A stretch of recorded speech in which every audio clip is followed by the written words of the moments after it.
The crystal chandelier cast a galaxy of fractured light across the ballroom, each sparkle a tiny, mocking reminder of the world Grace Morgan had lost. Her hands, calloused from cleaning solutions and rough from wringing out mop heads, felt raw and clumsy, clutching the delicate stem of a champagne flute. She was here because her childhood friend, Jessica, now a socialite with a new last name, had insisted. "It'll be fun, Gracie. A night out." But it wasn't fun. It was torture. Her simple, second-hand black dress, the nicest thing she owned, felt like a costume of poverty amidst the sea of designer gowns. She was a ghost, haunting a party she had no right to attend, and everyone knew it. She was trying to make herself invisible near a towering floral arrangement when she saw him. Logan, her ex-boyfriend, the man who had promised her a future of literary salons and academic prestige before brutally dumping her when her family's money ran out. He was here, laughing with his new fiancée, the heiress he had been cheating on her with. He spotted her. A cruel, smug smile spread across his handsome face as he sauntered over, his new fiancée clinging to his arm. "Well, well," Logan said, his voice loud enough for those nearby to hear. "Grace Morgan, I almost didn't recognize you without a cleaning cart. Tell me, are you enjoying your night off?" The small group around them chuckled. A hot, suffocating wave of humiliation washed over Grace. "Look at you," he continued, his eyes raking over her simple dress with disdain. "From the university library to the trash can. I told you you'd be nothing without me." Her heart shattered. She wanted to run, to disappear, to scream. But she was frozen, pinned by the weight of his cruelty and the pitying stares of the crowd. Her eyes, burning with unshed tears of rage and shame, darted across the room, searching for any escape. And then they met his. Across the room, leaning against a marble pillar, was a man who seemed to exist in his own pocket of silence and power. Salvatore Sal Moretti, the heir to the Moretti crime family, the most feared and respected name in Chicago's underworld. Jessica had pointed him out earlier, her voice a hushed whisper of awe and fear.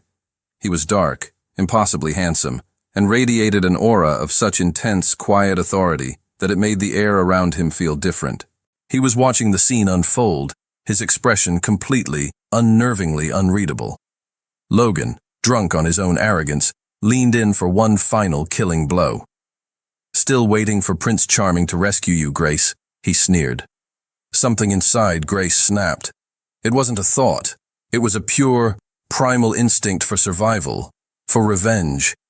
In a move that stunned everyone, including herself, she turned away from Logan. She marched across the ballroom, her path a straight, unwavering line to the most dangerous man in the room. Salvatore watched her approach, his dark eyes tracking her every move, a flicker of curiosity in their depths. He didn't move as she stopped directly in front of him. Without a word, she reached up, grabbed the lapels of his expensive, custom-made suit, and pulled his face down to hers. And she kissed him. It was a desperate, furious, reckless kiss. For a split second, he was still, surprised by her audacity. Then she felt his hand come up to the small of her back, pulling her closer, responding to her kiss with a controlled, possessive pressure. The ballroom fell into a stunned, absolute silence. She broke the kiss, breathless, and turned to face a gobsmacked Logan. Her eyes, no longer filled with tears, were blazing with a triumphant wildfire. "He's not a prince," she announced, her voice ringing with a clarity that cut through the silence. "He's my fiancé." Before we continue, tell me in the comments, what city and country are you watching from right now? I love connecting with our amazing audience from around the world, and don't forget to hit subscribe and help us grow. Thank you for being here. Let's continue. The silence in the ballroom was a tangible thing, a collective held breath. Logan stared, his face a comical mixture of shock and dawning, abject terror, as he finally, truly recognized the man whose kiss Grace had just stolen. Salvatore didn't release her. Instead, his arm tightened possessively around her waist, pulling her firmly against his side. He looked from Grace's defiant, flushed face to Logan's pale one. A slow, dangerous smile touched his lips, a smile that did not reach his eyes, "Darling," he said, his voice a low, smooth purr that was somehow more menacing than a shout. He addressed the word to Grace, but his cold, dark eyes were locked on Logan. "I don't believe you've introduced me to your friend." The implication was clear. "You are nothing to me." "He's no one," Grace replied, playing her part, her voice dripping with a dismissive scorn that twisted the knife in Logan's gut. "Ah," Salvatore nodded slowly. He gave Logan one last, lingering look, a look that was a silent, brutal promise of consequences, before turning his full attention back to Grace. "In that case, shall we get some air?" He guided her away from the scene, his hand a warm, firm brand on her back. As they walked, the whispers erupted behind them like wildfire. She could feel the shift in the room's atmosphere. The pitying, scornful stares had been replaced by looks of shock, envy, and fear. She was no longer the invisible cleaning girl. She was the fiancée of Salvatore Moretti. The power was a dizzying, intoxicating drug. He led her to a secluded, moonlit balcony overlooking the city. The cool night air was a welcome relief against her heated skin. "That was a bold move, Grace," he said, his voice a low rumble in the quiet. He leaned against the balustrade, turning to face her. "He deserved it," she said, her chin held high, though her heart was still hammering against her ribs. "He did," Salvatore agreed, "but you didn't just humiliate him. You tied yourself to me in front of the most powerful people in this city. That is a dangerous thing to do." "I'm aware," she said, meeting his gaze. "What happens now?" "Now," he said, a glint of amusement in his eyes, "we decide how far you want to take this little play of yours." He paused, his gaze intense. "Your revenge against that boy isn't finished, is it? You don't just want him to feel fear. You want him to feel regret. You want him to spend weeks, months, wondering what he lost. You want him to believe this is real." He had read her perfectly, seeing the deep, vengeful desire beneath her desperate act. "Yes," she whispered, the single word a raw, honest confession. He pushed himself off the balustrade and moved closer, his larger frame eclipsing the city lights, his expensive cologne wrapping around her, clouding her senses. He was so close she could feel the heat radiating from his body. "Then stay with me tonight," he whispered, his voice a silken, dangerous invitation. "Let them see you leave with me. Let them see my car outside your apartment in the morning. By tomorrow, the entire city will know that you are mine." She stared up at him, her breath caught in her throat. This was it, the moment of no return. She was making a deal with the devil, trading one night for the satisfaction of her revenge. She knew the risks. She knew this man was a predator, a king in a world of violence and shadows. But the memory of Logan's cruel laughter, the sting of her public humiliation, was a fire in her veins. She thought of her grandfather, of the mounting bills, of her life spent scrubbing other people's floors. For one night, she wanted to be the one who held the power. She met his dark, waiting gaze. "I'll stay." Grace awoke with a start, the morning sun streaming through a gap in heavy silk curtains. For a moment, she was completely disoriented. The bed she was in was enormous, the sheets impossibly soft, the thread count higher than any number she could imagine. The room was a study in masculine luxury, dark wood, polished chrome, and a breathtaking floor-to-ceiling window that revealed a panoramic view of the Chicago skyline from what must have been the highest point in the city. She was alone. She sat up, clutching the silk shirt she was wearing. It was his. It smelled faintly of his cologne, a scent of sandalwood and power. The memories of the previous night were a hazy, intoxicating blur of champagne, adrenaline, and the dizzying feeling of his arm around her waist. He had brought her here, to his penthouse, and had shown her to this guest suite with a detached courtesy. "You'll be comfortable here," was all he had said, before disappearing into his own wing of the vast apartment. There had been no seduction, no further demands. He had simply given her a safe, luxurious place to land. Driven by a restless curiosity, she slipped out of bed and began to explore. The penthouse was less a home and more a corporate headquarters, a testament to a life of control and solitude. The art on the walls was modern and expensive, the furniture minimalist and severe. There were no family photos, no personal trinkets, no sign of a life lived with others. She found him in his office, a vast room with a desk that looked like it had been carved from a single piece of black marble.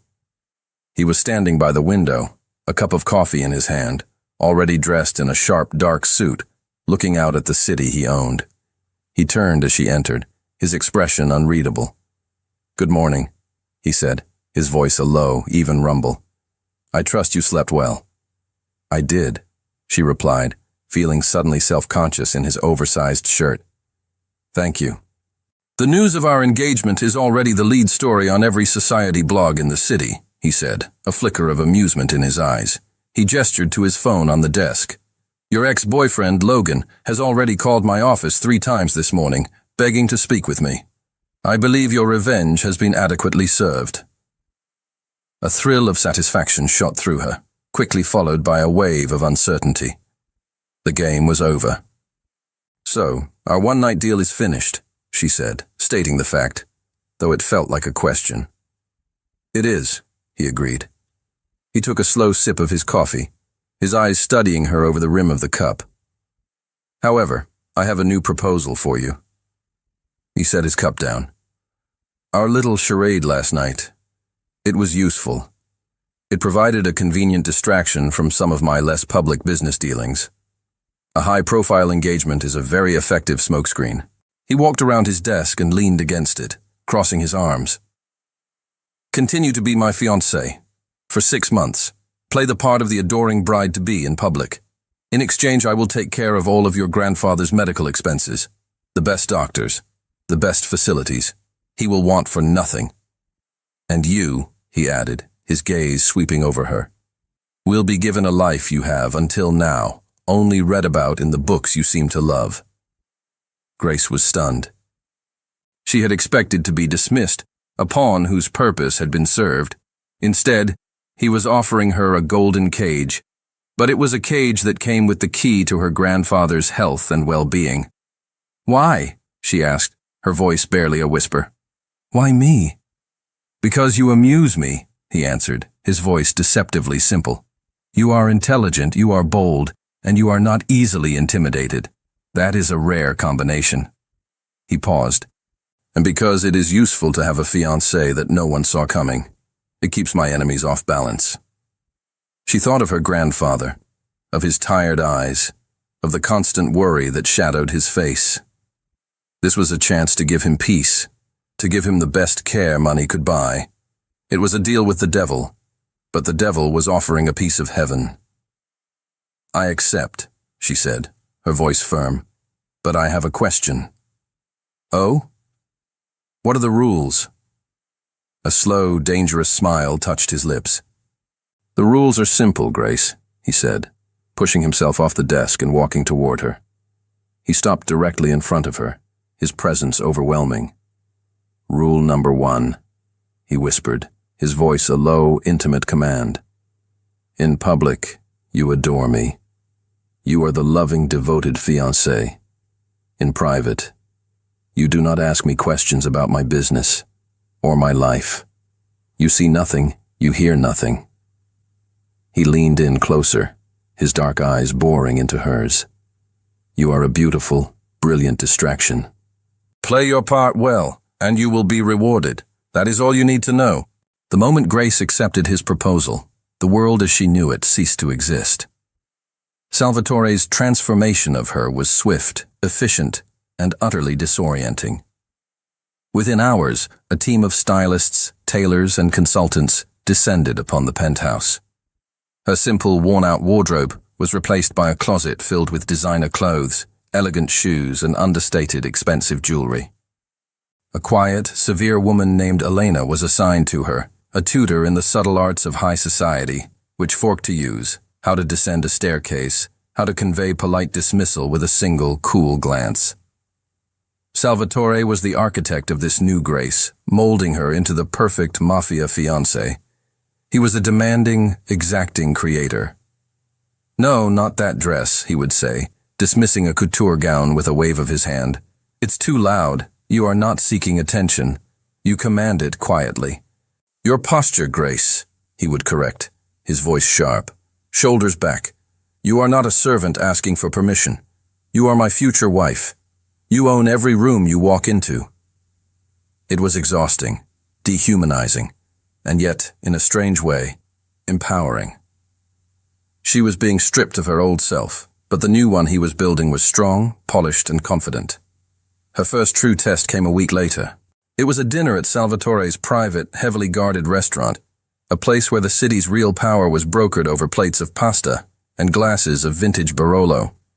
It was a dinner with his capos, his captains, the lieutenants of his criminal empire. Grace was terrified. These were not the soft, arrogant men from the charity gala.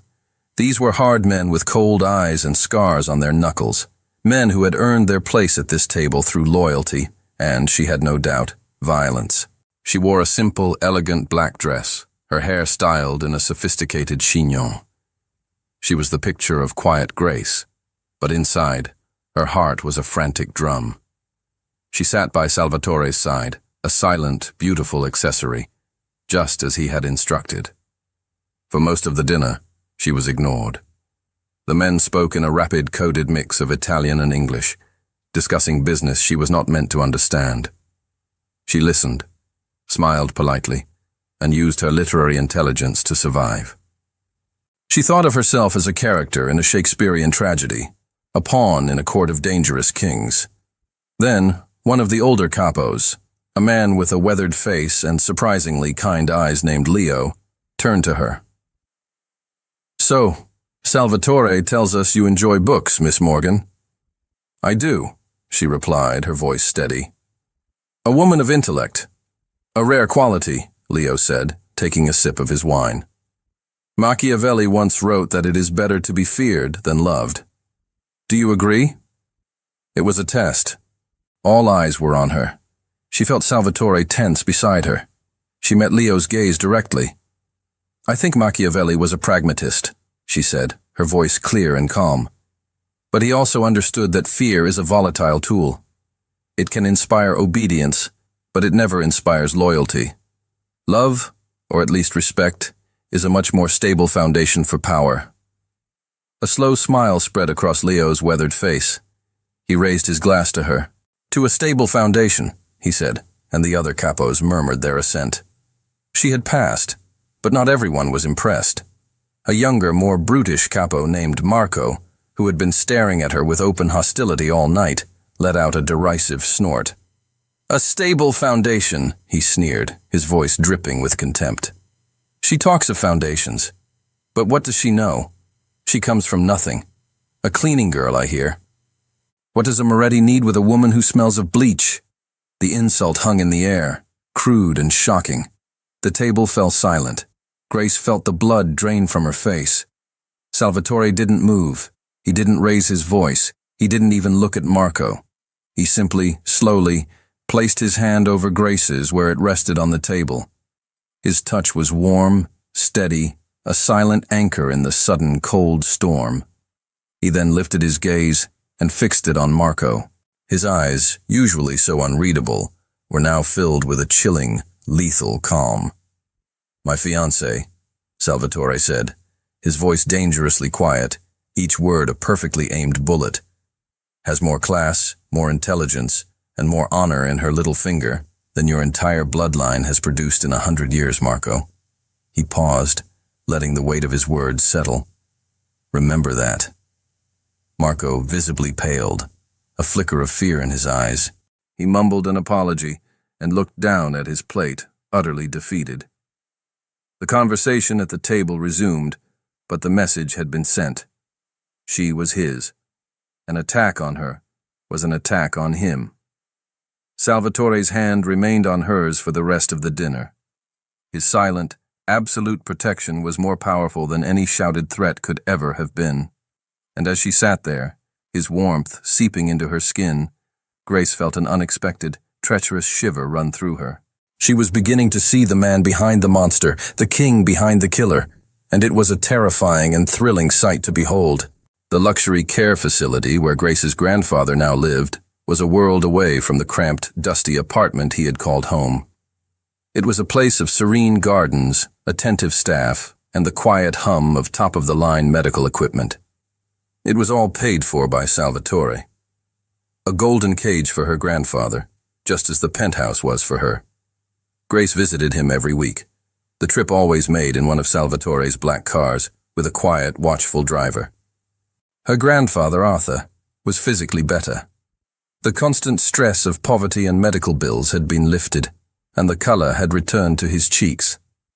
But his spirit was a different story. A deep, unsettling anxiety seemed to have taken root in him, an anxiety that had started the day he learned the name of her fiancée. "Gracie," he said during one of her visits, his voice a low, urgent whisper as he glanced nervously toward the door. "This man, this Moretti, his family name is a dangerous one. You must be careful." "I'm fine, Grandpa," she reassured him, forcing a smile. "Salvatore is good to me. He's taking care of everything." "Some debts are too high to pay," Arthur muttered, his gaze distant and troubled. He looked at her, his eyes focusing on the small, simple locket she always wore around her neck. It had been a gift from him on her first birthday, he'd always told her, a trinket he'd bought at a flea market. It was old, silver, and wouldn't open. She had worn it her entire life. "Your locket," he said, his voice suddenly sharp. "You're still wearing it. Good, good." "Of course," she said, touching the cool metal. "I never take it off." He leaned forward, his old, frail hand gripping her arm with surprising strength. His eyes were wide with a fear she didn't understand. "Listen to me, Grace. Never take it off. And never, ever let them know what's inside it. Do you understand me? Promise me." "Grandpa, what are you talking about?" she asked, confused. "It doesn't even open. It's just a piece of jewelry." "Promise me," he insisted, his voice cracking with a desperate urgency. Before Grace could press him further, a cheerful nurse bustled into the room with his afternoon medication. "Time for our nap, Arthur," she said, her professional smile not quite masking the end-of-visit finality in her tone. Her grandfather's brief moment of agitation passed as the nurse administered his pills. His eyes grew heavy, and he soon drifted off to sleep, leaving Grace sitting by his bed, her mind reeling. She looked down at the locket resting against her chest. For 24 years it had been a simple, sentimental object, a connection to the grandfather who had raised her. Now his strange, fearful words had transformed it. It was no longer just a piece of jewelry. It was a secret. Why was he so afraid of the Moretti name? And what could possibly be inside this tiny, sealed piece of silver that was so important, so dangerous, that he had kept it from her entire life? The mystery of her own past, a past she had always believed to be simple and unremarkable, suddenly felt as dark and complex as the world she had just entered. The rule number 1, "You do not ask me questions," had been a wall between them, a constant reminder of the transactional nature of their relationship. But after the dinner with his capos, after his silent, deadly defense of her, Grace found the rule harder to obey. She was no longer just afraid of him. She was intensely, maddeningly curious. Her chance to break the rule came late one night. She couldn't sleep, her grandfather's strange warning about the locket echoing in her mind. She wandered into the penthouse's vast, silent library, hoping to lose herself in a book. She found Salvatore there. He was not reading. He was standing in the dark, by the massive window overlooking the glittering city, a glass of amber liquid in his hand. He was staring at a small, silver-framed photograph that he held with a strange, reverent stillness. She watched him from the shadows of the doorway for a long moment. His posture, usually so straight and commanding, was different. There was a slump to his shoulders, a profound sadness that seemed to radiate from him, so potent it was almost a physical presence in the room. Taking a breath, she stepped into the room. "Salvatore," she said softly.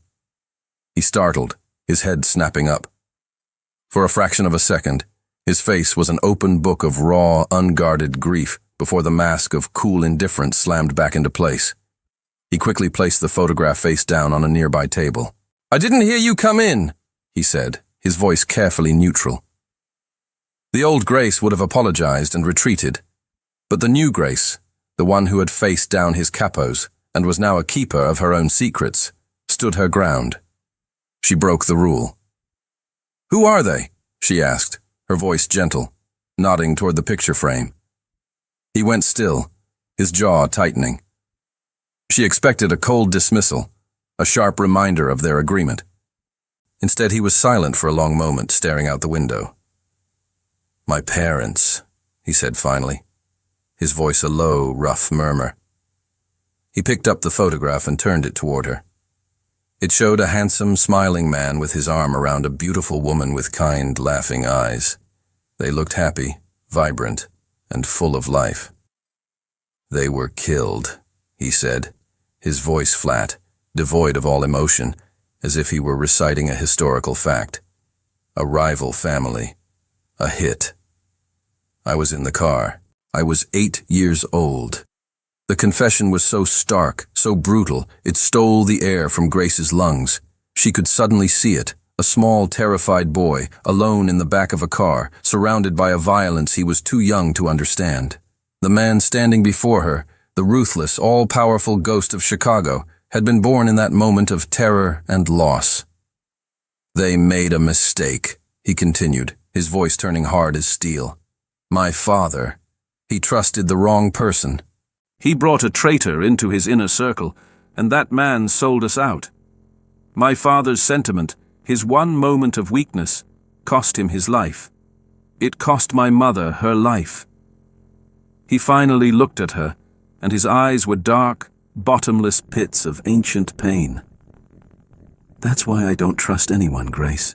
That's why I have rules. Trust is a liability. It's a bullet waiting to be fired." His vulnerability was a physical blow. It shattered the last of her fear of him, replacing it with a wave of profound, aching empathy.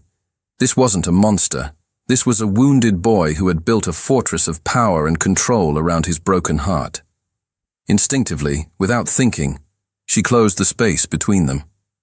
She reached out and placed her hand on his arm, over the expensive fabric of his suit. His muscles were tense, hard as rock beneath her touch. "I'm so sorry, Salvatore," she whispered. He looked down at her hand on his arm, then back up at her face. He didn't pull away. He didn't flinch. For the first time, he let someone touch him in a moment of weakness. He let her in, just a fraction of an inch, past the walls he had spent a lifetime building.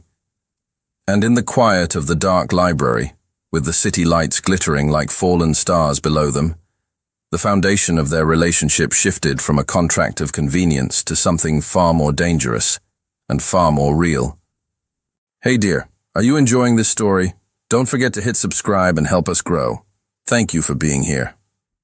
The shared moment of vulnerability in the library became a silent, unspoken secret between them. A new, fragile intimacy bloomed in the sterile air of the penthouse. They started having dinner together every night, not as a duty, but as a choice. The conversations were still careful, but they were no longer empty. They talked about books, about art, about the city spread out below them. He never spoke of his parents again, and she never asked, but the knowledge of his past was a constant, humming presence between them, a bridge of shared understanding. Grace's revenge, the initial catalyst for their entire arrangement, had become a distant memory. The satisfaction she had felt was nothing compared to the complex, confusing, and thrilling emotions Salvatore now evoked in her. But the past, she was about to learn, was not finished with her. One afternoon she was returning to the penthouse after a supervised visit with her grandfather. As she stepped out of the black car and onto the sidewalk in front of the towering, opulent building, a voice called her name. "Grace?" She turned, and her blood ran cold. It was Logan. Her ex-boyfriend stood there looking disheveled and desperate.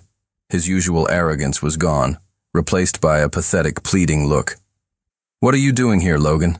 she asked, her voice cold. I had to see you, he said, rushing toward her. Grace, I made a mistake, a terrible mistake. Seeing you at that party, with him, it made me realize, I love you. I've always loved you. He grabbed her arm, his grip surprisingly strong. Please just talk to me. Forget about him. He's not the man for you. I am. Let go of me, she said, trying to pull her arm away, a feeling of disgust and anger rising in her. It was at that exact moment that another black sedan, sleek and silent, pulled up to the curb. The back door opened, and Salvatore stepped out. He took in the scene in a single swift glance. Logan's desperate, pleading face, his hand gripping Grace's arm, the distress on her face. A profound, terrifying stillness came over Salvatore. The air around him seemed to drop 20 degrees. He didn't rush. He didn't shout. He simply walked toward them, his movements fluid and deliberate, the controlled, lethal grace of a panther closing in on its prey. Logan saw him, and his face went white with terror. He immediately released Grace's arm, taking a stumbling step back. I was just leaving, he stammered. Salvatore didn't even look at him. His dark, intense eyes were locked on Grace, his gaze sweeping over her, checking for any sign of harm. He stopped directly in front of her, his body a solid, protective wall between her and her past. Then, he did something that shattered every rule, every boundary, every last pretense of their arrangement. He reached up, his hand gently cupping her jaw, and he kissed her. It was not the brief, calculated kiss from the dance floor. It was not a performance for an audience. It was a deep, possessive, and undeniably real kiss, right there on the public sidewalk. It was a raw, unfiltered declaration. It was a branding, a claiming, a silent, furious message to Logan and to the entire world. She is mine. He poured all of his pent-up frustration, his jealousy, and the fierce, protective emotion he felt for her into that kiss. Grace's mind went blank, all thought obliterated by the shocking, overwhelming force of his mouth on hers. She melted against him, her hands coming up to grip the front of his suit jacket. When he finally pulled away, they were both breathless. He rested his forehead against hers, his eyes, dark and stormy with emotion, boring into hers. Then, without taking his eyes off her, he spoke to the terrified man cowering a few feet away. "She's not interested," Salvatore said, his voice a low, deadly growl. "And if I ever see you near her again, you will regret the day you were born." Logan didn't need to be told twice. He practically scrambled away, disappearing down the street like a frightened rabbit. Salvatore and Grace were left alone on the sidewalk, the sounds of the city fading into a distant hum. The air between them crackled, thick with the aftershock of the kiss. "That," Grace whispered, her voice trembling, "was not for show." "No," he replied, his voice a hoarse rasp. His thumb stroked her cheek, a gesture of pure, unthinking tenderness. "It wasn't." The game was over. The rules were broken. And they both knew, with a terrifying, exhilarating certainty that there was no going back. The kiss on the sidewalk shattered the last remnants of their carefully constructed facade. The unspoken rule, "You do not ask me questions," was now obsolete. The real, unspoken rule was the truth of what they had just shared. They returned to the penthouse not as a boss and his contractual fiancé, but as a man and a woman who had crossed a line from which there was no return. The atmosphere was charged with a new, thrilling and terrifying intimacy. They were acutely aware of each other in a way they hadn't been before. A simple glance across the dinner table held a new weight. A casual brush of hands as they passed in the hallway was a jolt of electricity. Grace was haunted. Haunted by the memory of his kiss, by the raw possessiveness in his eyes, and by the words of her grandfather. Never let them know what's inside. The locket, once a simple piece of her past, now felt heavy against her skin, a burning secret.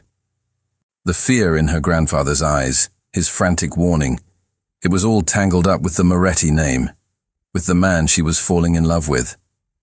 She had to know why. One rainy afternoon, when Salvatore was out for a series of meetings, she sat in the quiet of the grand library, the locket in her hand. She had never tried to open it before. Her grandfather had always told her it was sealed shut. But now, his warning was a challenge.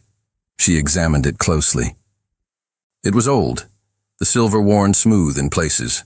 There was no visible clasp. It seemed to be a solid piece of metal.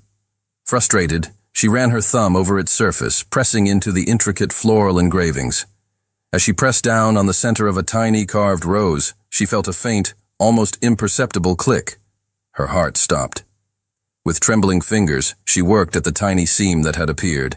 It was stiff, sealed by decades of disuse. Using the edge of a letter opener from the desk, she carefully pried it open.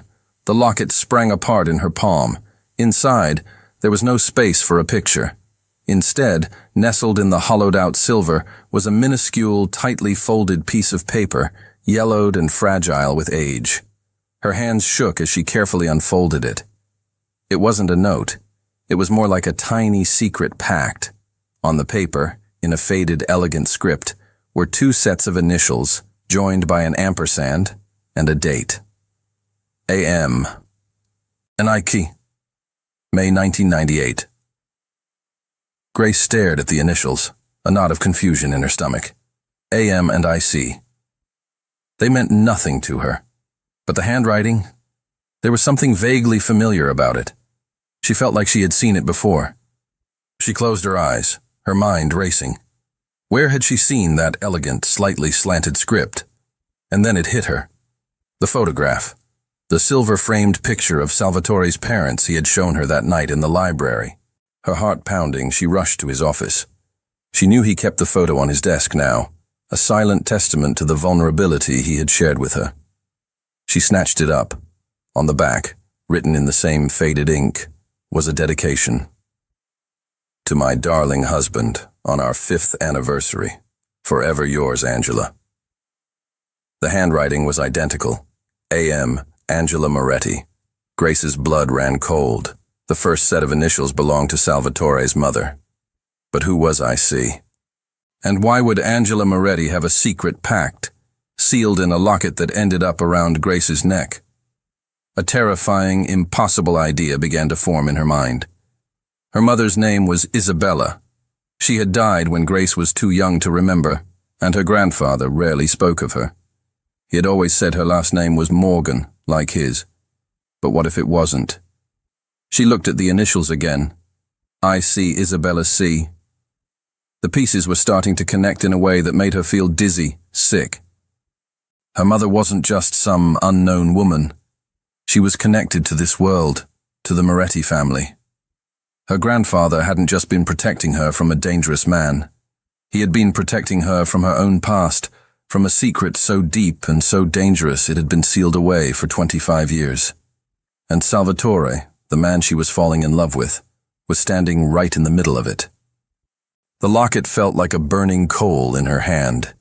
Grace stood in the center of Salvatore's office, the photograph of his parents in one hand, the tiny, damning piece of paper in the other. The world had tilted on its axis. Her entire life, the simple, tragic story her grandfather had told her, was a lie. She heard the soft chime of the private elevator and knew Salvatore was back. She didn't move. She just waited, her heart a frantic drum against her ribs. He walked into the office, a smile on his face when he saw her. "Grace, I was just—" The smile vanished when he saw her expression. He saw the photograph, the open locket, the terror in her eyes. His own face went pale. "What is this, Salvatore?" she asked, her voice a trembling whisper. She held out the tiny piece of paper. A.M. and I.C. Angela Moretti. And who? Who is I.C.? Salvatore stared at the locket in her other hand, a look of stunned recognition on his face. "Where did you get that?"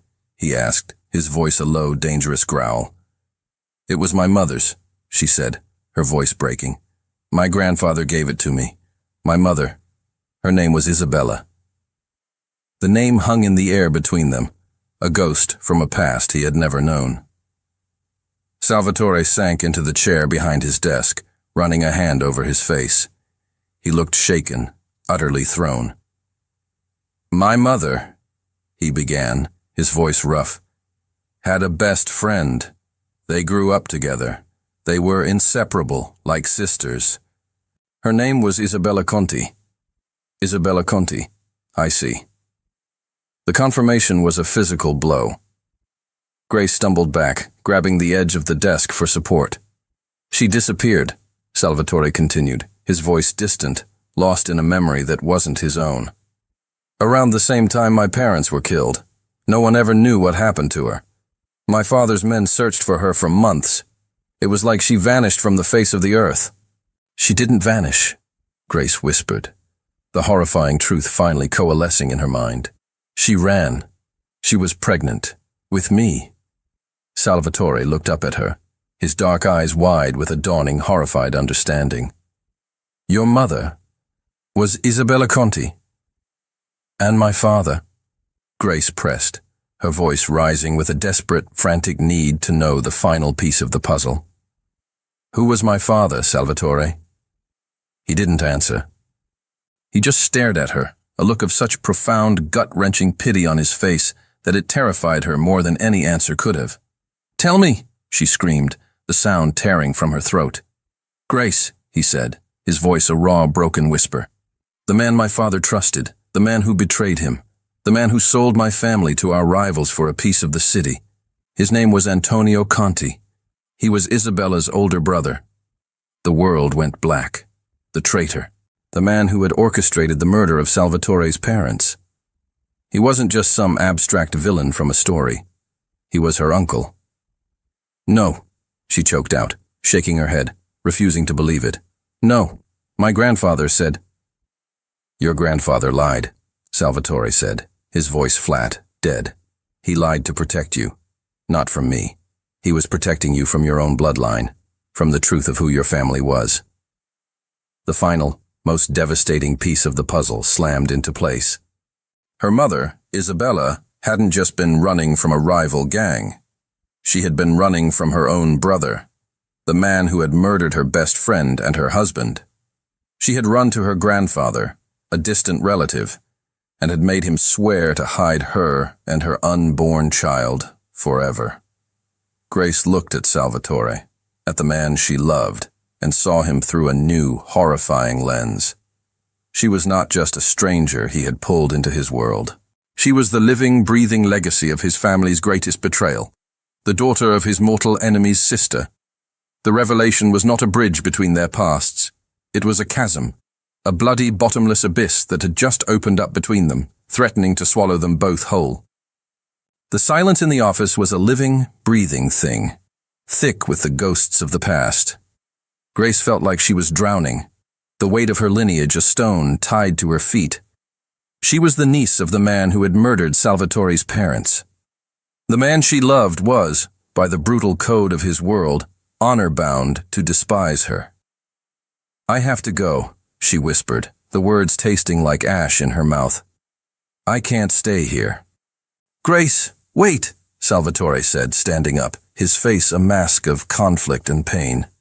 "No," she said, taking a step back away from him. "Don't you see? It's over.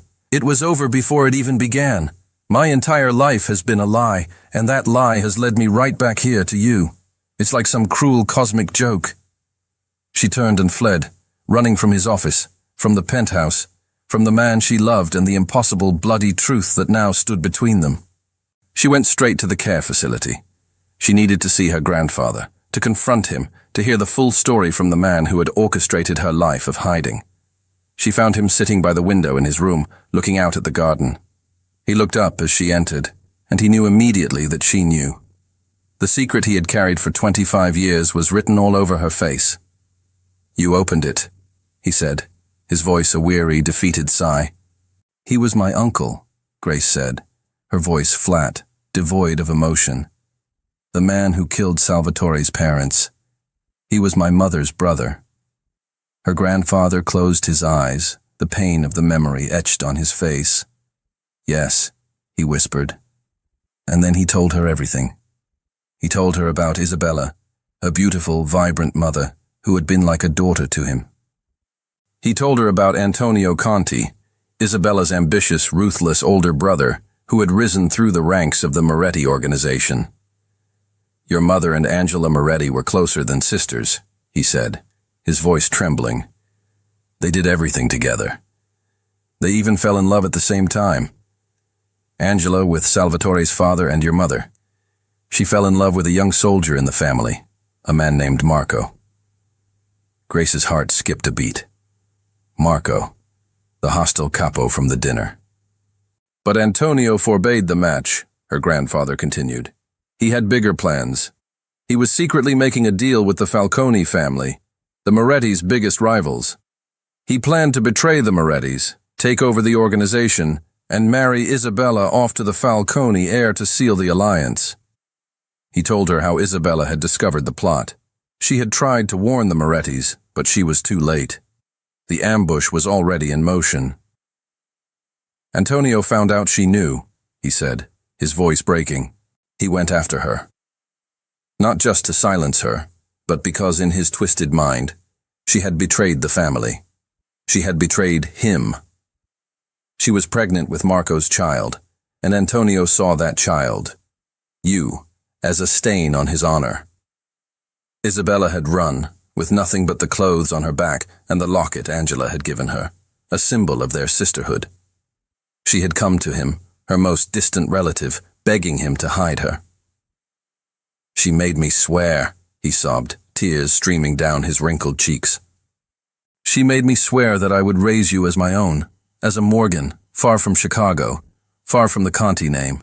She knew Antonio would never stop looking for you. She died a few years later, from a broken heart, I think.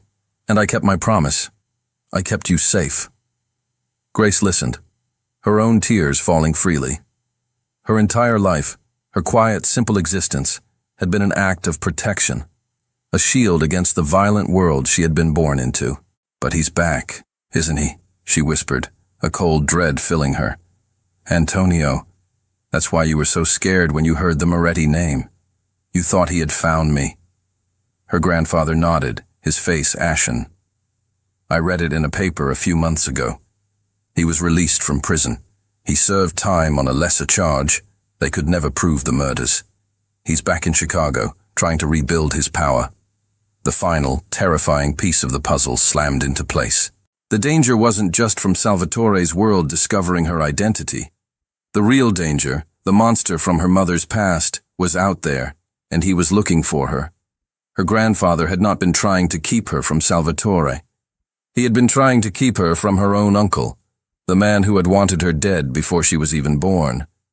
Hey, if you're enjoying this story, smash that like button. Every like tells me you want more emotional content like this, and it really helps the channel grow. Thank you. The revelation left Grace reeling. She stumbled out of her grandfather's room in a daze, the world tilting on its axis. She was not just the niece of a traitor. She was the target of a monster. Her life wasn't a lie. It was a 25-year head start in a race she didn't even know she was running. She needed to tell Salvatore. The thought was immediate, instinctual. He was the only one who could understand, the only one who could possibly protect her. But as she reached for her phone, a wave of shame and despair washed over her. How could she go back to him now? How could she ask for his protection when her very blood was a reminder of his family's greatest tragedy? Meanwhile, Salvatore was in his own personal hell. Grace was gone. He had let her walk away, his heart shattering with every step she took. He was torn between the ingrained code of his world, where bloodlines were everything, and betrayal was the ultimate sin, and the undeniable, all-consuming love he felt for her. His internal conflict was interrupted by a call from Leo, his oldest and most trusted capo. "Sal," Leo's voice was grim. "We have a problem. Marco is making a move." Salvatore's blood ran cold. Marco, the hostile capo from the dinner, the man her grandfather had said her mother was in love with. "What kind of move?" Salvatore asked, his voice dangerously quiet. "He's been meeting with some of the old guard, the ones who were loyal to Antonio Conti," Leo explained. "He's stirring up trouble. And worse, he knows who Grace is." He's telling everyone you're harboring the niece of the man who killed your father. The betrayal was a sharp, physical blow. Marco wasn't just making a power play. This was personal. He was using Grace, the woman he had once supposedly loved's daughter, as a weapon to destroy Salvatore. He's calling a meeting of the capos tonight, Leo said. He's going to challenge you for leadership, using Grace as his justification. Salvatore's mind raced. He had to find Grace. He had to protect her. But as he was about to give the order to his men, his phone rang again. It was an unknown number. He answered, a cold dread creeping up his spine. "Moretti!" a voice sneered on the other end of the line, a voice he hadn't heard in years, but one he would never forget, Antonio Conti. "I believe you have something that belongs to me," Conti said, his voice dripping with a possessive, chilling menace. "My niece, my sister's little mistake. I hear she's grown into a beautiful woman. I think it's time for a family reunion." Salvatore's world narrowed to a single point of ice-cold fury. "If you touch her, Conti." "Oh, I won't have to," Conti laughed, a dry, rattling sound. "My new associate is taking care of it for me. A young man who holds a bit of a grudge against you, I believe. A man named Marco. He's picking her up as we speak." Salvatore looked at the GPS tracker on his phone, the one linked to the device he had given Grace.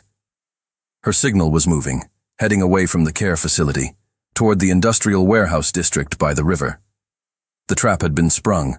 Marco wasn't just making a political move.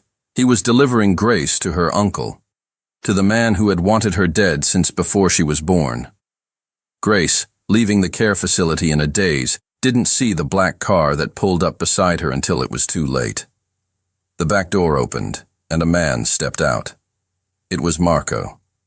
"Grace," he said, his expression unreadable. "Salvatore sent me. There's been an incident.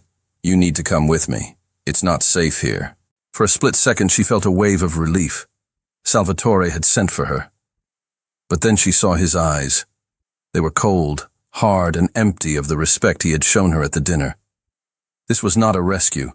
She tried to run, but his men were already there, grabbing her, forcing her into the car. "What are you doing?" she cried, struggling against them. Marco got in beside her, his face a mask of grim satisfaction. "Salvatore made his choice," he said, his voice flat. "He chose a traitor's blood over his own. Now he'll pay the price, and you're going to meet your uncle." The news of Grace's abduction was a spark in a powder keg. Salvatore's grief and conflict vanished, consumed by a singular, ice-cold purpose: get her back. The war was no longer a distant threat. It was here, and Grace was at its epicenter. He arrived at the emergency meeting of his capos, held in the back room of his private restaurant. The air was thick with tension and the smell of betrayal. Marco stood at the head of the table, a smug, triumphant look on his face, flanked by a handful of older capos, men whose loyalty had always been questionable, men from a bygone era who still revered the Conti name. "Salvatore," Marco began, his voice dripping with false respect. "We are here tonight because a disturbing truth has come to light. A truth that questions your leadership, your judgment, and your loyalty to this family." He let the words hang in the air. "You have taken a woman into your home, into your bed. You have named her your fiancée. And we have learned that this woman, Grace Morgan, is not who she seems. She is the niece of Antonio Conti. The blood of the man who murdered your father runs through her veins." A murmur of shock and anger rippled through the room. "You have harbored a snake in our midst," Marco continued, his voice rising. "You have put your personal feelings for a traitor's spawn above the honor of this family. You are compromised. You are weak. You are not fit to lead us." He paused, letting his accusation settle. "I, Marco, whose family has been loyal to the Morettis for generations, invoke the old laws. I challenge your leadership. I say you are no longer our Don." All eyes turned to Salvatore. He stood at the other end of the table, perfectly still, his face an unreadable mask. He let the silence stretch, his gaze sweeping over every man in the room, assessing their loyalty, their fear. When he finally spoke, his voice was not loud, but it was filled with a chilling, absolute authority that cut through the tension like a razor. "You are correct about one thing, Marco," Salvatore said, his eyes locking onto his rival. "Grace is the niece of Antonio Conti." He didn't deny it. He owned it. The room fell into a stunned silence. "But you are a fool if you think blood is the only thing that defines a person," he continued, his voice dropping, becoming a low, dangerous growl. "Her father was a traitor. Her mother was a hero who died trying to save my family. Grace has more honor, more loyalty, and more courage in her heart than you could ever comprehend." He took a step forward, his presence seeming to fill the entire room.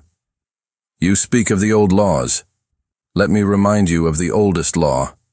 The Don's word is absolute, and I have given my word that she is under my protection." He looked around the room, his gaze a physical force. "She is not just a woman I have taken into my home. She is the woman I have chosen. She is my wife. She is the future of this family. She is a Moretti." The declaration was a thunderclap. He had not just defended her. He had claimed her, bound her to his own name, to his own legacy, in front of them all. "Anyone," he said, his voice now a blade of ice, "who dares to touch her, anyone who sides with the traitor who took her, declares war not just on me, but on the entire Moretti family. There will be no mercy. There will be no quarter." He turned his full, lethal attention back to Marco. "You have made a grave mistake. You have aligned yourself with our greatest enemy. You have kidnapped my wife, and for that, you have forfeited your life." In that moment, Salvatore made his choice. He chose her. He chose love over vengeance, the future over the past. He chose his queen over the archaic, blood-soaked rules of his kingdom. Without another word, he turned and walked out of the room, his loyal men, led by Leo, falling in step behind him. The war for the soul of the Chicago outfit had just been won. Now, the war to save the woman he loved was about to begin. The warehouse district by the river was a desolate maze of decaying brick and rusted steel, a forgotten corner of the city where shadows clung like old ghosts.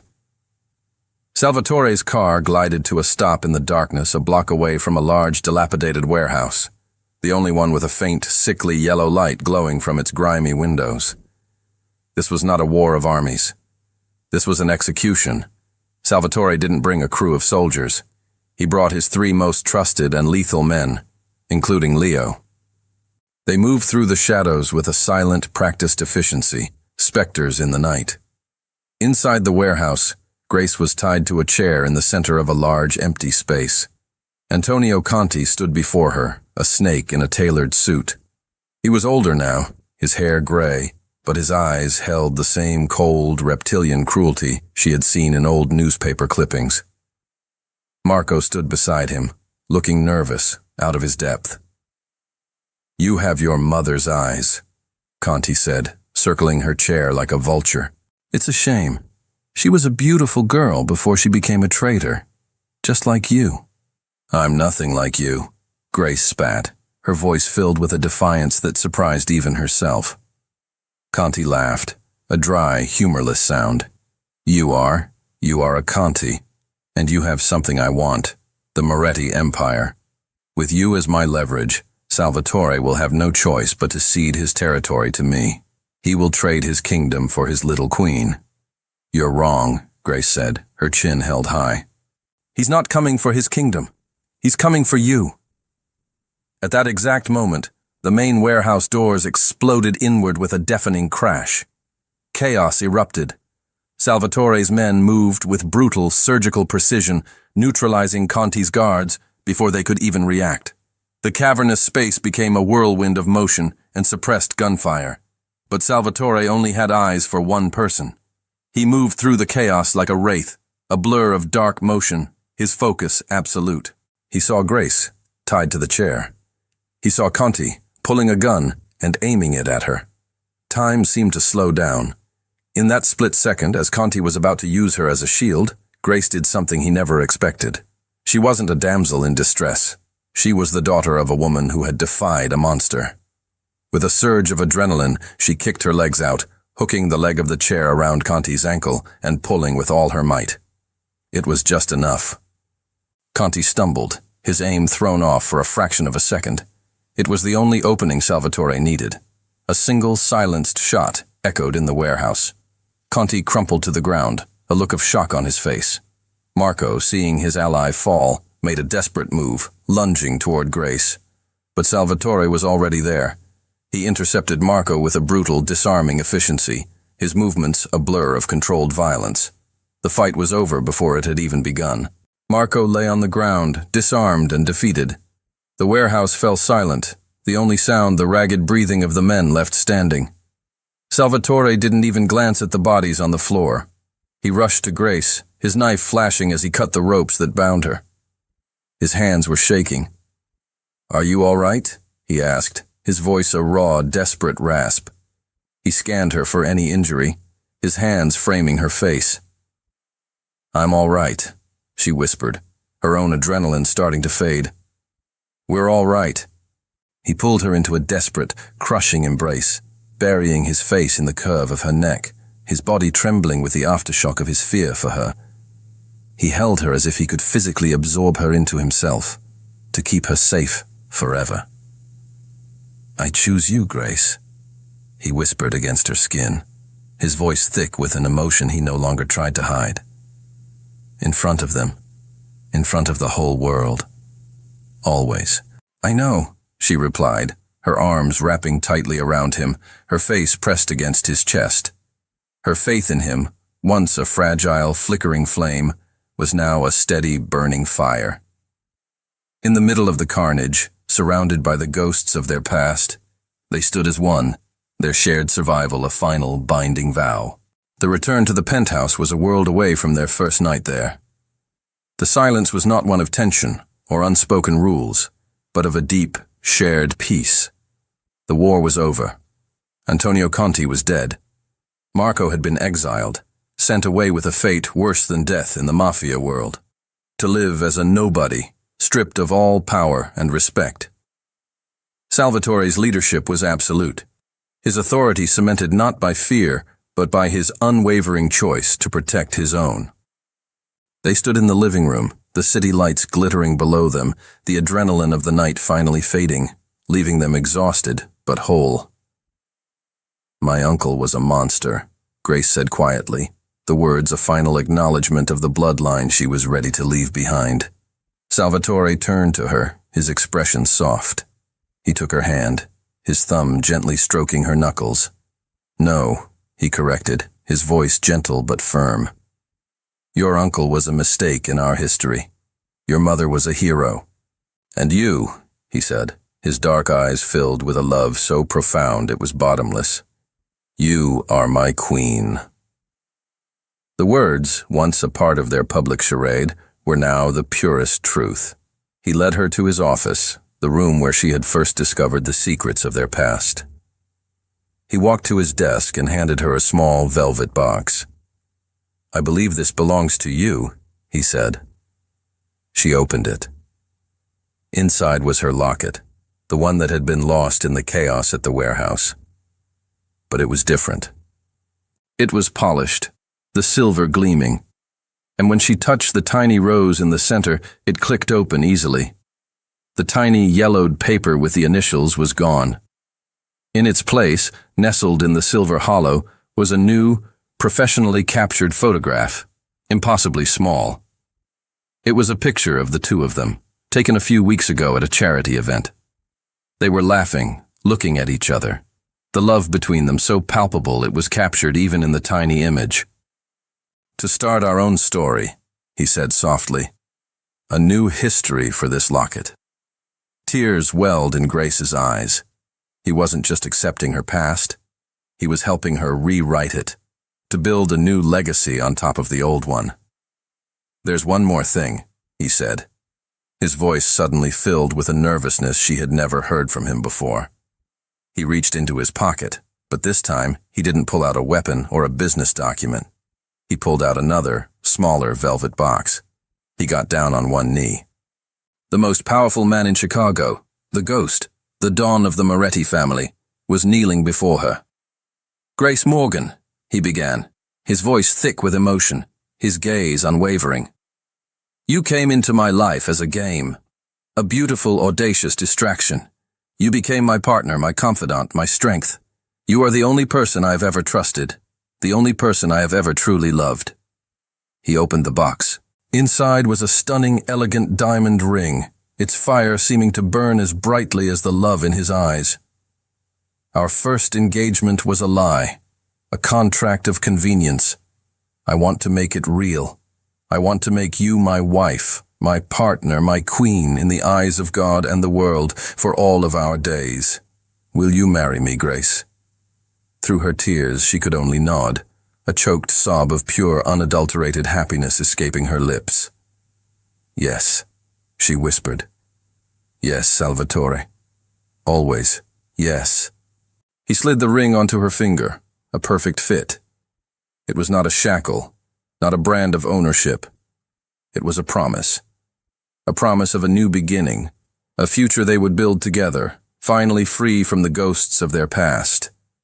1 year later, the garden of the Moretti estate was not the setting for a clandestine meeting or a tense negotiation, but for a celebration of love and power. Their wedding was not the cold, sterile affair in a municipal office, but a breathtaking event under the warm Chicago sun. It was a declaration. The guest list was a carefully curated mix of the city's legitimate elite, judges, politicians, and business titans, and the quiet, watchful capos of the Moretti family, all paying their respects. It was a display of Salvatore's new empire, one where the lines between the underworld and the legitimate world were beginning to blur, guided by his iron will and Grace's compassionate intelligence. Grace was no longer the frightened girl in a second-hand dress. She was a vision in a custom-made gown, confident and radiant, moving through the crowd with an easy grace. She was not just a boss's wife. She was a queen, respected and admired in her own right. Her grandfather, Arthur, sat in the front row, his face full of a peace and happiness she had never seen, as he watched the man who had saved them both marry the granddaughter he adored. From a distance, a disgraced Logan saw the wedding photos splashed across the society pages, a bitter, painful reminder of the woman and the world he had so arrogantly thrown away. Later, as the party continued under a canopy of twinkling lights, Salvatore pulled Grace away to the quiet of the moonlit balcony, the same one where he had first made his dangerous proposal. "A year ago, on a balcony just like this, I asked you to stay with me for a night," he said, his voice a low, warm murmur as he wrapped his arms around her. "And I accepted, planning to use you for my revenge," she confessed, a playful smile on her lips. "And now?" he asked, his dark eyes full of a deep, abiding love. "Now I'm your wife, and I plan to use you for a lifetime of happiness," she replied, her smile turning tender. He laughed, a real, genuine sound of joy. He leaned in and kissed her, a slow, sweet kiss, filled with the promise of all their tomorrows. She placed her hand on her stomach, a gentle, protective gesture. It was still their secret, but not for long. A new heir for the Moretti Empire, he had joked earlier that week. She looked up at him, her eyes shining with love and a fierce, quiet strength. "No," she corrected softly, turning to kiss him again, her hand still resting on the new life they had created. A new beginning for the Moriarty family. The legacy of blood had been washed away, replaced by a legacy of love. The ghost had found his home, and the Queen of Chicago was finally, truly, where she belonged. And that's the end of today's story, my dear. If you enjoyed it, don't forget to subscribe, leave a comment telling me what you thought, and share it with a friend. Thank you for keeping me company. See you in the next story.